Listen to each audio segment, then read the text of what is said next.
antes de sumergirme en la pesadilla, un poco de contexto. En mis días de juventud, me movía con 3 de los tipos más autodestructivos del planeta. Éramos habitués de los centros de menores. Tan es así que los funcionarios nos habían bautizado como los 4 jinetes del apocalipsis. Yo era un garrulo destrozado, un artista del vandalismo. Mi amigo Tony era igual de pendenciero y, siendo honesto, la mitad de las veces su único delito era ser negro en el sur profundo y encontrarse en el lugar equivocado. Jimmy, otro de nosotros, tenía un hermano mayor que era un narco de cuidado. Así que el muy cabrón vivía en un estado de perpetuo colocón. Y luego estaba Kyle. Kyle había perdido una pierna y explotaba su muñón con tanta saña para salirse con la suya, que era directamente un criminal de pura cepa. Romper escaparates, fumar porros o tragar ácido era pan de cada día para nosotros. Pero Kyle robaba coches y asaltaba comercios por la noche. Los 4 éramos uña y carne porque a nadie más le importábamos una mierda ni confiaban en nosotros. Y con razón, ni uno solo tenía un padre decente. El amor y el apoyo familiar eran una puta falacia. Una mierda de película de Disney Channel que no existía en nuestra realidad. Así que, cuando a uno lo soltaban del correccional, el ritual de bienvenida era siempre el mismo. Robábamos un alijo de cerveza, conseguíamos un montón de hierba y pillar ácido o setas mágicas para llevarlo a lo más profundo del pantano y ponernos hasta el culo. Era nuestro pequeño rito de iniciación. El pantano era tierra de nadie. Los caimanes, los jabalíes, los insectos, la humedad asfixiante, el lodo y los sureños enajenados por la metanfetamina mantenían alejada a toda persona respetable. Pero para unos malnacidos, sin futuro, como nosotros, era la llama para nuestras polillas. Tendría unos 17 años cuando Tony salió tras un altercado con unos cabezas rapadas. En el sur rural, esa gentuza abunda, y con los antecedentes de Tony y su tono de piel, le cayeron todas las culpas. Jimmy, el hermano de Jimmy, Kyle y yo ya les habíamos dado una paliza de campeonato mientras él estaba encerrado. Así que lo único que quedaba era ir a montar el infierno. Kyle robó el viejo Buick Regal de su abuela. Lo cargamos con todo el material de la juerga y salimos disparados a 140 kilómetros por hora hacia las entrañas del pantano, engullendo cervezas al ritmo de Nine Inch Nails. El trayecto duró unos 45 minutos. Tiempo suficiente para fumarnos unos porros y zamparnos 4 o 5 birras cada uno. Íbamos camino de la obliteración total. Cuanto más te adentras en el pantano, más mierdosas se vuelven las carreteras. El barro y la maleza las convierten en un infierno. Así que, si vas colocado, nunca llegas al mismo sitio 2 veces. Al final, solo son una telaraña retorcida de caminos por los que crees que puedes conducir. Conseguimos aparcar en un lugar que más o menos parecía aceptable y empezamos a caminar cuando Jimmy nos detuvo. Sonrió con esa mueca suya y sacó una bolsa de setas alucinógenas de sus pantalones. Repartimos el contenido en 4 puñados y, sin pensarlo 2 veces, nos tragamos aquel festín de hongos mágicos. Como dije, si destrozar tu vida fuera un deporte, nosotros estaríamos en la élite. Volvimos a adentrarnos en la oscuridad y el aislamiento del pantano, pensando, como siempre, que éramos invencibles. Yo llevaba una mochila repleta de cerveza. Y digo repleta. Habíamos robado todo lo que podíamos cargar. Jimmy llevaba toda la marihuana encima porque vestía esos vaqueros con bolsillos gigantes. Kyle, como de costumbre, sacó la carta de no tener 2 piernas para no cargar ni mierda. Y Tony, bueno, Tony llevaba una pistola. Ya sé que eso va a inquietar a algunos, pero rara vez la usábamos. Aunque, metidos en el fondo del pantano, con caimanes, jabalíes y la no nula probabilidad de toparte con un sureño enajenado por el cristal, preferías tener una a mano. Nadie gana una pelea a puñetazos contra un caimán. Créeme, lo normal en estas excursiones era caminar, hacer una especie de ruta, explorar, mientras las drogas empezaban a hacer efecto y volvían todo mucho más interesante. Pasábamos la noche intentando asustarnos los unos a los otros, divirtiéndonos rompiendo cosas, quemando mierda y trepando por donde fuera. Por la mañana, amanecíamos con una resaca infernal intentando encontrar el coche. La mayoría de las veces era una pasada y nunca había consecuencias. Las setas empezaron a surtir efecto justo cuando el sol comenzaba a ponerse. Recuerdo ver espirales y sombras alargadas de los árboles retorciéndose sobre el agua. El bosque se tiñó de un tono anaranjado que me llenó de una calidez falsa. Empezamos a asentarnos, dejando atrás los chistes malos y trepando hacia lo más profundo del pantano. No intentábamos ser silenciosos, pero con los peligros que acechaban, tampoco íbamos dando voces. Hablábamos en susurros y todos estábamos en sintonía, vibrando con esa sensación de aventura del momento. Era lo habitual al principio, una especie de sintonía con la naturaleza, sintiendo la inmensidad, absorbiéndola y dejando que los demás también lo hicieran. Empecé a notar una sensación jodidamente horrible según oscurecía, pero la aparté pensando que solo estaba intentando fastidiarme el viaje, que el bosque me estaba poniendo nervioso.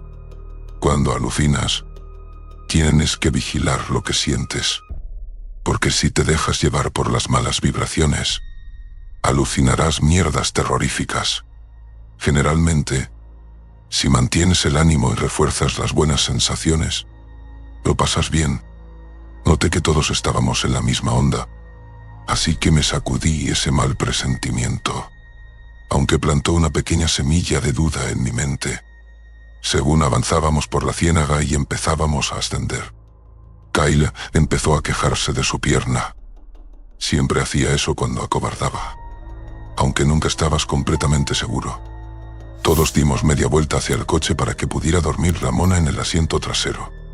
Muchas veces necesitaba ayuda para superar troncos y mierdas por el estilo, así que teníamos que acompañarlo. Me di cuenta de que volver hacia el coche se sentía mucho mejor que adentrarse en el bosque. Pero bueno, lo familiar contra lo desconocido, y yo no quería acobardarme como Kyle y fastidiar todo. 3 seguíamos siendo una fiesta. Nos adentramos de nuevo exactamente como lo habíamos hecho antes, pero una vez dentro, noté que uno de los troncos que había usado no hacía ni 5 minutos se había movido. No sabía por qué, pero me alteró profundamente. Estúpidamente. No dije nada e intenté tragármelo. El zumbido placentero que había en mis oídos desde que empezó el viaje se transformó en un chillido agudo, casi como una sirena. Volvimos a cruzar algunos estanques y nos metimos en la parte más profunda del bosque, donde la oscuridad se volvió absoluta. Sin Kyle, nos movíamos mucho más rápido. Tras unos 30 minutos de trepar por rocas y ramas, abriéndonos paso entre árboles y arbustos, un violento sacudón en la maleza a un lado nos hizo detenernos a todos. No estaba muy cerca, a unos 6 o 7 metros, pero era suficiente, y lo que fuera que lo había provocado sonaba mucho más grande que una ardilla o cualquier mierda inofensiva. En mi mente, visualicé un jabalí o un caimán, y ninguna de las dos opciones era buena. Años de hacer estupideces juntos nos habían sincronizado. Jimmy, Tony y yo empezamos a retroceder lentamente, con pasos ligeros. Supongo que hasta ser un delincuente te deja algunas habilidades. A unos 6 metros más, otro violento sacudón en los arbustos ocurrió, seguido de lo que sonó casi como un gruñido. Ya sabes, ese sonido cuando dos perros se enzarzan de repente, ese gruñido que parece rasgar el aire. Recibí 3 golpecitos silenciosos en el hombro. Era Tony, y ese era nuestro código para salir corriendo como demonios en 3 segundos. No discutí y le di la palmada a Jimmy. En la oscuridad, nos habíamos ido acercando según retrocedíamos, así que en ese momento estábamos hombro con hombro. Nos giramos y salimos pitando. Y vaya si corrimos. Éramos criminales. Joder. Di unos 6 pasos antes de que algo se estrellara contra mi espalda. Oí latas cayendo de la mochila y abriéndose. Olía a cerveza y corría aún más fuerte. 5 minutos de carrera a todo gas, y los sonidos de la persecución se silenciaron. 5 minutos después, dejamos de correr al acercarnos al cruce donde Kyle había vuelto. Desde la otra orilla, Kyle nos gritó pidiéndonos que lo ayudáramos a cruzar. Supuse que había decidido hacerse el valiente. Los disparos sonaron sobre el agua y Kyle cayó de espaldas, sujetándose una herida de bala en el pecho. Me abalancé sobre Tony, que apuntaba. Forcejeamos.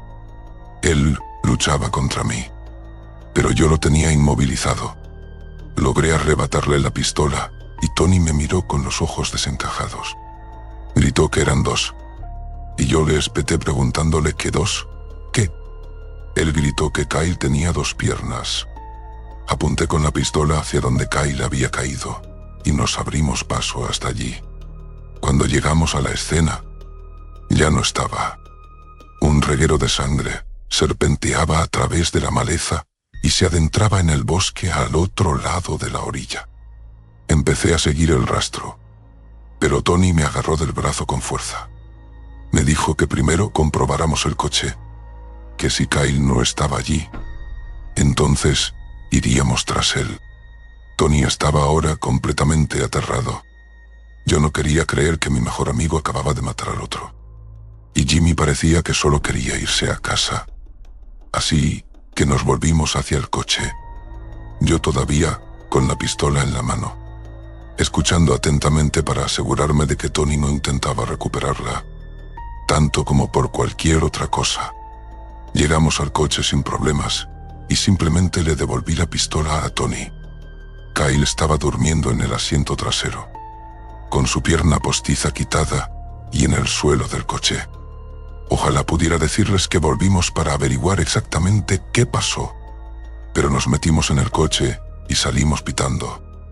Los 3 estábamos de acuerdo en que definitivamente vimos la mitad superior de Kyle y que era definitivamente la voz de Kyle la que oímos.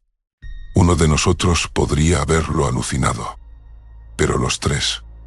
Y la sangre también era real. Yo tenía un poco en el bajo del pantalón. Al principio, estaba más preocupado por si habíamos matado a alguien que por cualquier otra cosa. Cuando recordé la mochila que llevaba, iba saltando por el camino de tierra. Me quité la mochila y lo único que quedaba dentro eran 2 latas de Pabst Blue Ribbon hechas trizas. Pero cuando levanté la mochila, había 4 desgarrones hechos por una garra. Nada en ese pantano tiene garras así. Los pumas no se adentran tanto en la ciénaga y aquellas garras eran del tamaño de una mano. Parecían más bien la garra de un oso. Y lo que sea que nos persiguió era más pequeño y hacía sonidos parecidos a los de un lobo. Todavía estaba alucinando cuando llegamos a casa, así que no puedo estar seguro al 100% de nada. Nunca salió nada en las noticias, ni hubo policías investigándolo.